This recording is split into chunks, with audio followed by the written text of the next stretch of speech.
하나님과 어린 양께 이도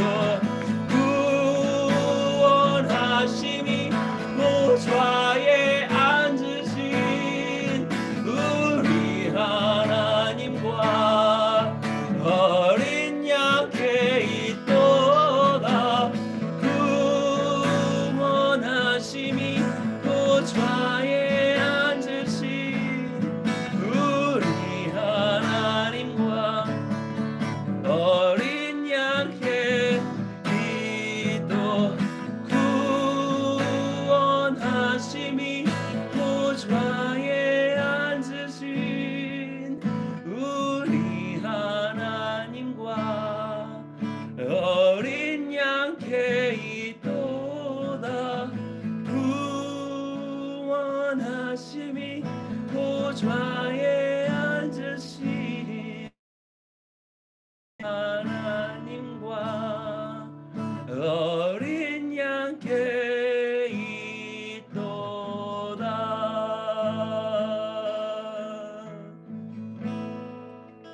보좌에 앉으신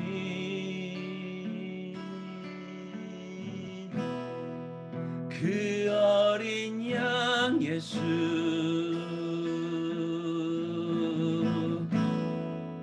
다 무릎 꿇고서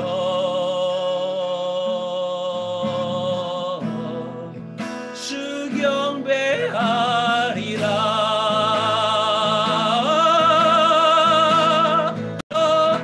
영광과 능력은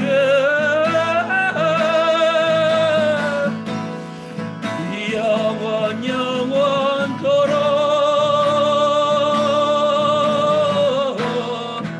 받아 주옵소서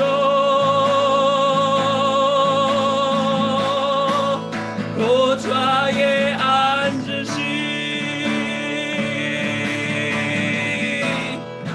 그 어린 양 예수 나 무릎 꿇고서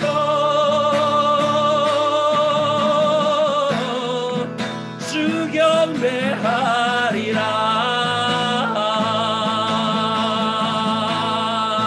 찬송과 존귀와 영광과 능력은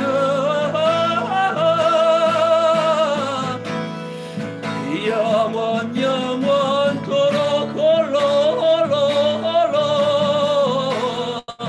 받아 주옵소서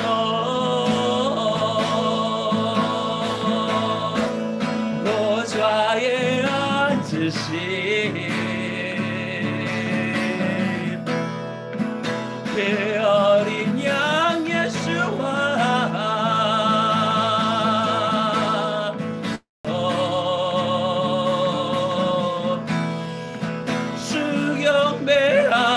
수경배하리라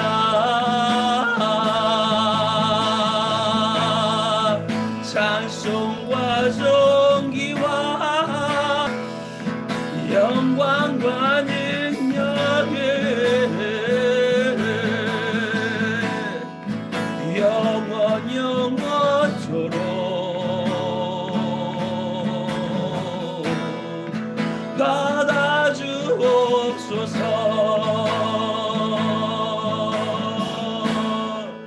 보좌에 앉으신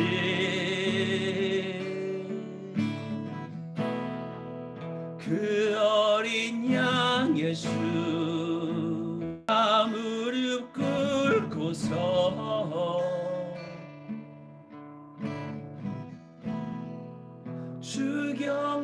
주경배하리라 찬송과 존귀와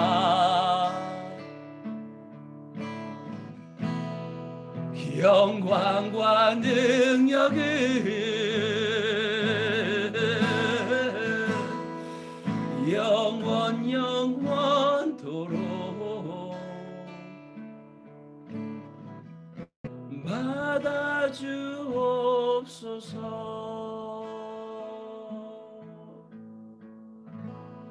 나는 찬양하리라. 주님 그 이름 찬양. 예수 크신 주 이름 나 찬양하리라.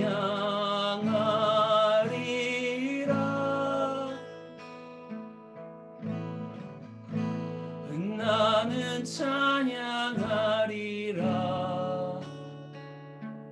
주님 그 이름 찬양. 예수 크신 주 이름 나 찬양하리라.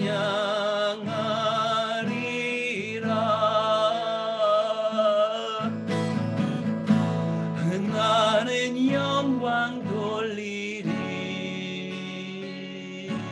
주께 영광의 이름. 예수 크신 주 이름 나 찬양하리라.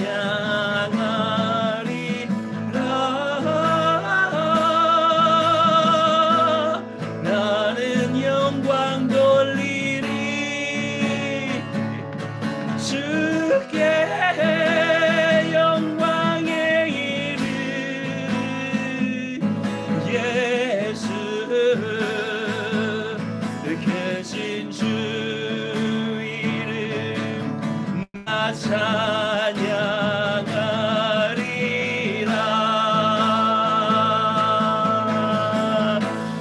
나는 찬양하리라. 주께 영광의 이름. 그 이름 예수와 크신 주 이름 나 찬양하리라.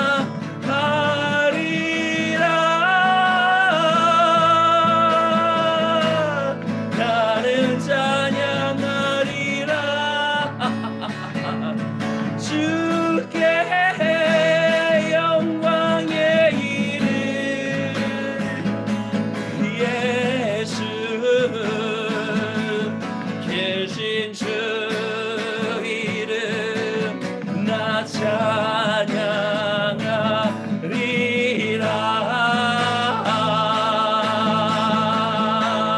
나는 영광 돌리리. 영광의 이름. 그 이름 예수와. 야라바카라바 시비오라바카라바 야라바 야라바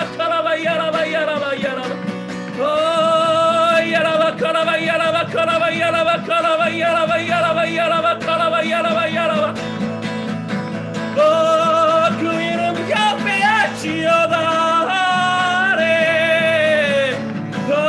야라카라바 시비오라바 카라바 야라바 카라라라라.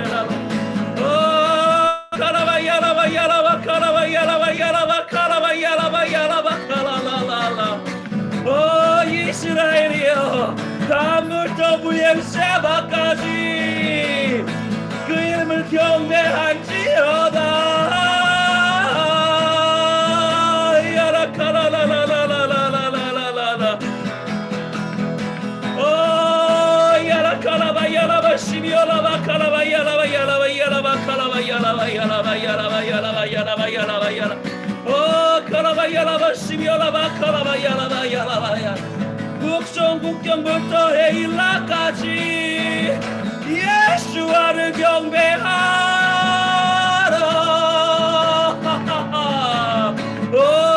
야라카라바 시비오라바 카라바 야라바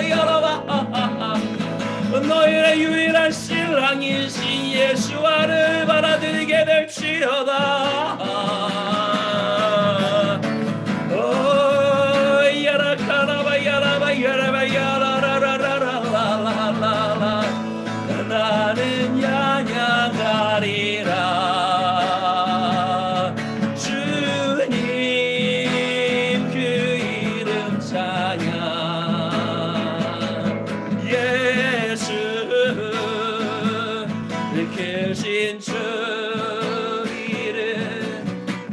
찬양하리라.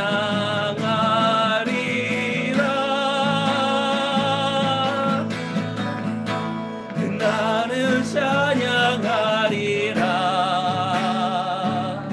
주님 그 이름 찬양. 예수 크신 주 이름 나 찬양하리라.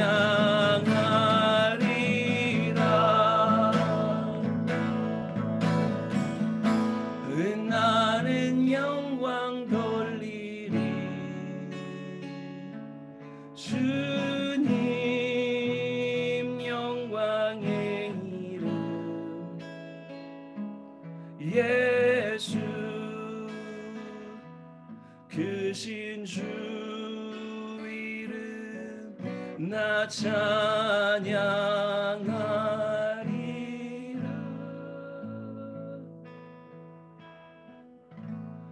나는 영광 돌리리.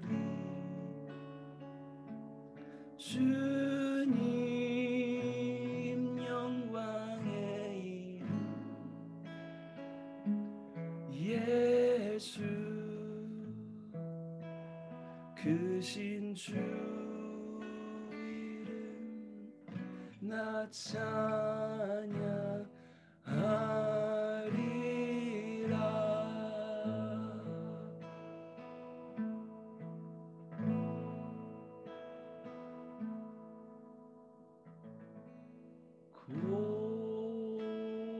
고개 들어 주를 맞이해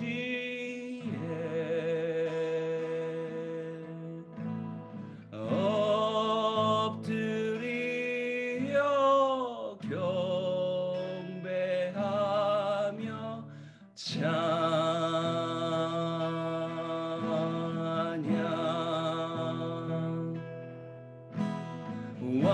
왕의 위엄을 신령과 진정한 찬양으로 영광 돌려 만왕의 왕께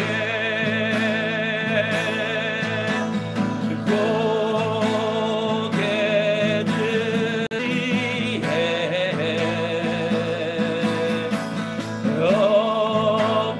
엎드리어 경배하며 찬양.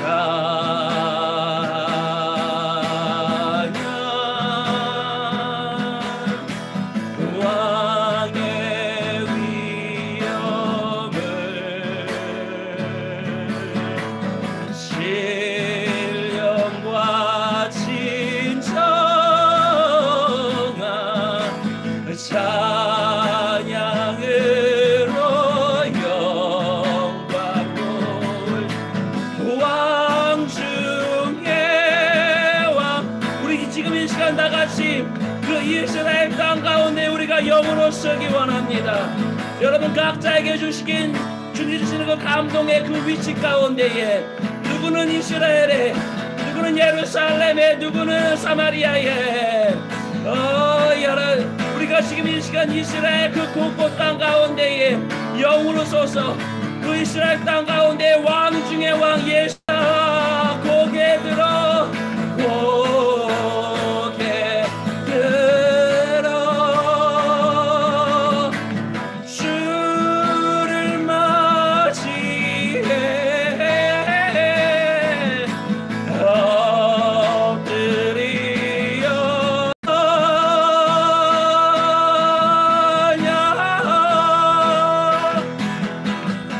왕의 오야라바 시비오라바 칼라바. 주님 그 땅에 아랫지에 그 이스라엘 땅 가운데에 임하소서. 오직 주님 망의 왕이십니다. 야라 칼라바 야라바 칼라바 야라바 야라바 야라바 카라라라라.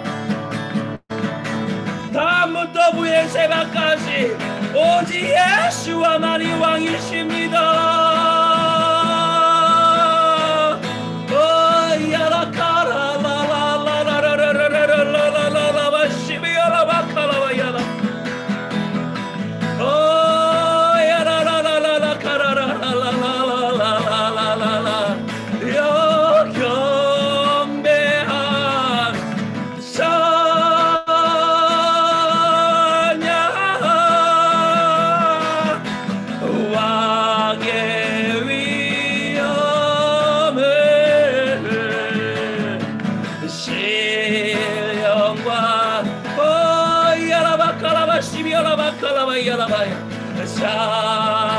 찬양으로 영광도 왕 중에 왕께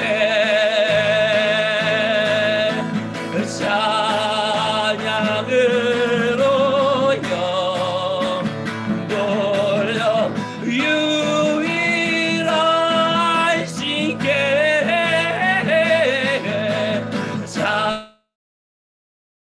로 영광 돌려 만왕의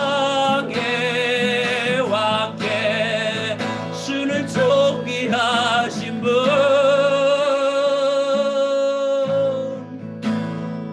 주는 존귀하신 분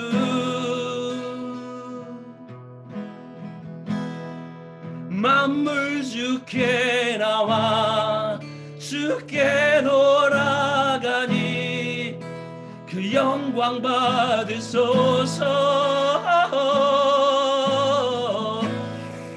주는 존귀하신 분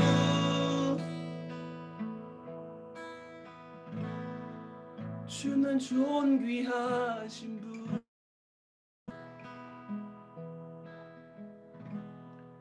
만물 주께 나와 주께 돌아가니 주 영광 받으소서.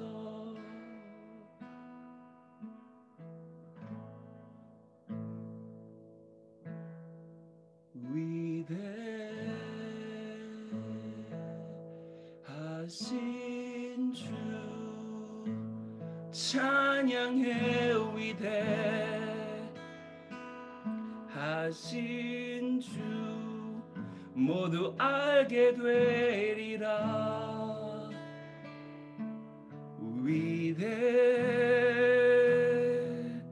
위대하신 주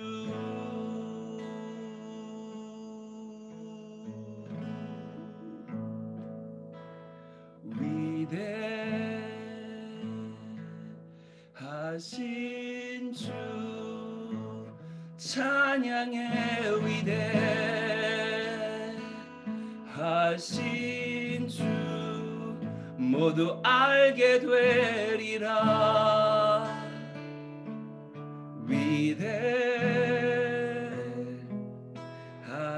주